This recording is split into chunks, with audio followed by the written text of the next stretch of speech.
যুবভারতী কাণ্ডে মুখ খুলেও মন্তব্যে নারাজ মন্ত্রী সুজিত বসু। তিনি যে কথা বলেছিলেন, এবার সুজিত বসু কি বললেন যে সরকার তদন্ত কমিটি করেছে, এই বিষয়ে এখনই কিছু বলবো না, তদন্তে কি উঠে আসে দেখি। মন্তব্য দমকল মন্ত্রী সুজিত বসু। মেসির মূর্তি নিয়েও সমালোচনা। মূর্তি পছন্দ হয়েছে মেসির, দাবি করেছিলেন সুজিত বসু। মূর্তি নিয়ে দু একজন নিন্দুকেরা মন্তব্য করেছেন, মেসি নিজে মূর্তির প্রশংসা করেছেন। আর কি বলেছেন দমকল মন্ত্রী দেখুন। এই ব্যাপারে আমি এক্ষুনি বলবো না, কারণ সরকার একটা এনকোয়ারি কমিটি করেছে। এনকোয়ারি কমিটির রিপোর্ট বেরোক, কোথায় ভুল কোথায় ঠিক হয়েছে সেটা এনকোয়ারি রিপোর্ট বলবে। আর আমি বলতে পারি এই বাংলায় অনেক বড় বড় জিনিস হয়েছে, হবে।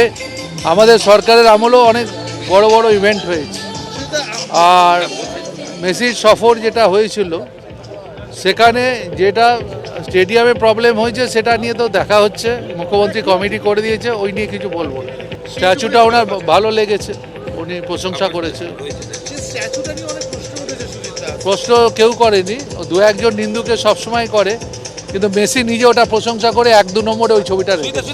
যুবভারতীতে বিশৃঙ্খলার ঘটনায় তদন্ত করছে এসআইটি, আর এবার মেসির সঙ্গে থাকা ব্যক্তিদের নামের তালিকা তৈরি করলো এসআইটি। তালিকা ধরে নোটিশ পাঠিয়ে শুরু হবে জিজ্ঞাসাবাদ, খবর এসআইটি সূত্রে।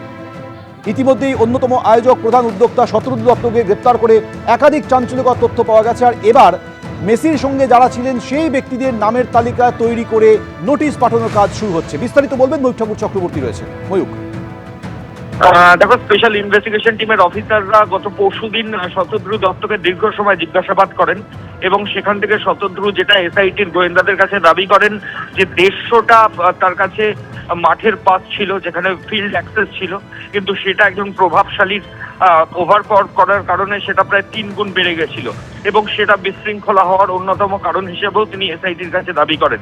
এরপরই এসআইটির অফিসিয়ালসরা তো এমনি প্রচুর ভাইরাল ভিডিও রয়েছে, সেই ভিডিওগুলো এক্সামিন করছিলেন।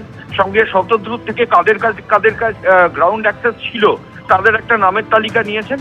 এখন যেটা এসআইটির অফিসিয়ালসরা দেখেছেন যে কাদের অ্যাক্সেস ছিল আর কাদের অ্যাক্সেস ছিল না, ভিডিওতে কাদের দেখা যাচ্ছে, এই নিয়ে একটা নামের তালিকা তারা রেডি করেছেন এবং এই তালিকা অনুযায়ী আগামীকাল থেকে যারা মাঠের মধ্যে ছিল তাদের গ্রাউন্ড অ্যাক্সেস ছিল, কাদের ছিল না, মেসির ক্লোজ প্রক্সিমিটির মধ্যে যারা ছিল তাদের নামের তালিকা তৈরি করে আগামীকাল থেকে একটা নোটিশ করার প্রক্রিয়া এবং ডেকে জিজ্ঞাসাবাদের প্রসেস এসআইটির তরফ থেকে শুরু হবে, এমনটাই এসআইটি সূত্রের খবর।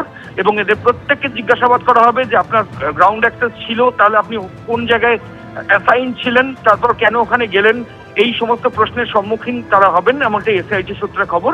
আগামীকাল থেকেই এই নোটিশ দেওয়ার প্রক্রিয়া এসআইটির তরফ থেকে শুরু হচ্ছে। ইতিমধ্যেই অনলাইন টিকিট বিক্রির যে সংস্থা, তাদের সিইও এবং ডিরেক্টর, ম্যানেজার, এদেরকে টানা জিজ্ঞাসাবাদ করা হয়েছে এবং এই সংস্থার আরো বেশ কয়েকজনকে আগামীকাল জিজ্ঞাসাবাদ করা হবে বলে এসআইটির তরফ সূত্রে খবর। ময়ূক, ধন্যবাদ। এবিপি আনন্দ, এগিয়ে থাকে, এগিয়ে রাখে।